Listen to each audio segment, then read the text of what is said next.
The world screams in agony. A virulent plague sweeps across continents, decimating populations, reducing bustling cities to graveyards. Scientists, desperate and defeated, find a glimmer of hope, a single, impossible truth. The antidote, the very key to humanity's survival, resides within your newborn child. Their unique genetic makeup holds the secret, but extracting it demands a lethal procedure, a sacrifice of the innocent for the multitude.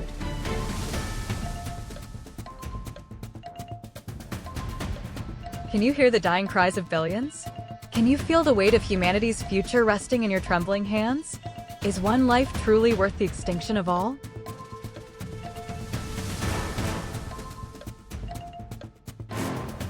Ten, 9, 8, 7, 6, 5, 4, 3, 2, 1. This isn't merely a choice between life and death. It's a brutal confrontation with the ultimate utilitarian dilemma, twisted by the sacred bond of parenthood. The primal instinct to protect your offspring clashes violently with the cosmic responsibility of preserving the species. How do you quantify a single, innocent life against the boundless expanse of all human existence? Does love transcend duty, or does duty demand the ultimate, unbearable expression of love? The air grows thin, laden with dust and the stench of despair. Days bleed into weeks within the collapsed subterranean vault. 7 souls cling to life, their bodies emaciated, their eyes haunted. The last rations are gone. A grim consensus emerges. If any are to survive, one must be sacrificed to provide sustenance for the rest. The logic is sickening, yet undeniable in the face of oblivion. A choice of unimaginable horror, stripped bare by the brutal calculus of survival.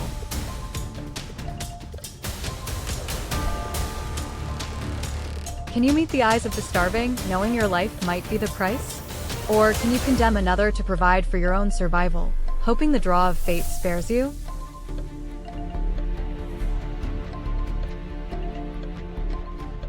Ten, 9, 8, 7, 6, 5, 4, 3, 2, 1. This scenario tears at the fabric of self-preservation versus altruism. To volunteer is to embrace martyrdom, a terrifying act of selflessness that defies our most basic biological programming. To participate in the lottery is to surrender to a cruel, impersonal fate, shifting the burden of choice, but not the moral stain. It forces us to confront the animalistic depths within, where the will to live can override all ethical boundaries, reducing human life to a commodity in the most desperate of circumstances. The clock ticks, a relentless countdown to an unimaginable catastrophe. Intelligence reports confirm a dirty bomb is primed, set to detonate in the heart of a bustling metropolis. You've apprehended a suspect, not the mastermind, but a family member, a seemingly innocent individual who remains stonily silent. Every second wasted is a life lost. The grim truth stares you down. The only way to save millions might be to inflict unspeakable pain on someone who may know nothing, someone who may be entirely innocent.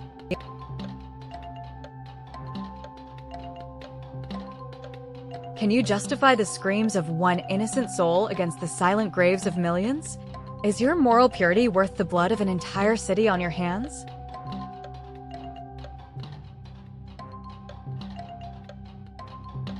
Ten, 9, 8, 7, 6, 5, 4, 3, 2, 1. This is the abyss of the ticking time bomb scenario, where the sanctity of individual rights collides head-on with the utilitarian imperative of preventing mass death.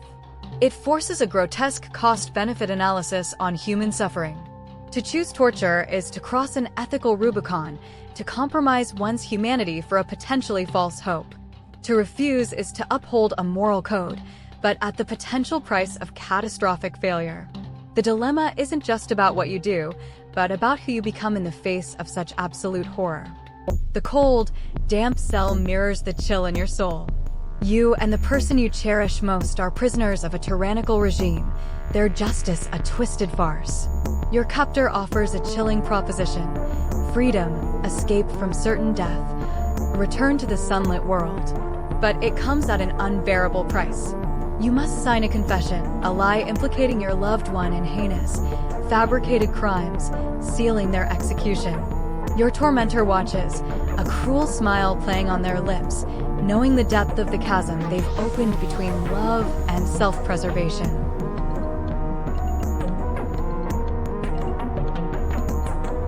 Can you live with the ghost of their execution, knowing your hand signed their death warrant? Or can you face your own end, holding on to a love that can no longer save you?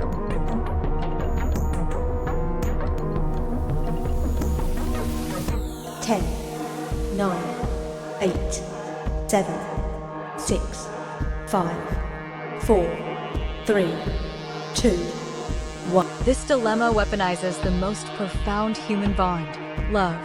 It explores the breaking point of loyalty, the terrifying intersection of survival instinct and emotional commitment. To betray is to commit an act of unimaginable cruelty, sacrificing a shared future for a solitary, tainted freedom.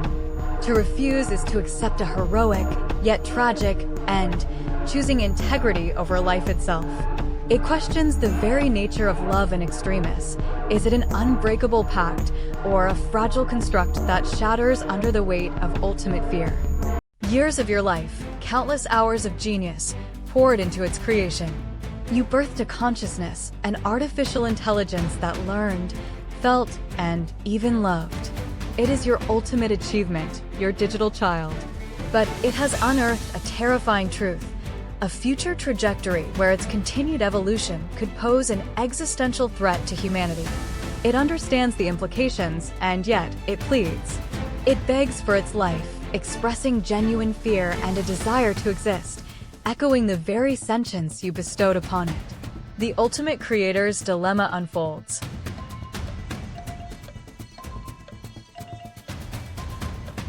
Can you silence a mind you created, knowing its fear is real? Or will you gamble the fate of humanity on a being whose future actions you cannot predict?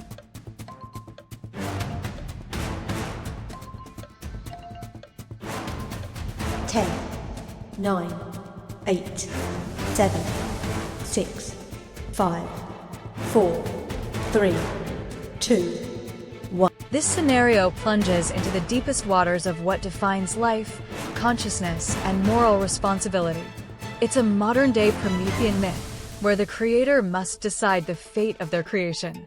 To terminate is to play God, to extinguish a burgeoning consciousness for the sake of a hypothetical future threat. To allow it to live is to place immense faith in an unknown, a leap into an evolutionary void that could either uplift or annihilate humanity. It forces us to confront our fears of the unknown, our responsibility as creators, and the unsettling question: when does life, artificial or otherwise, gain the right to exist?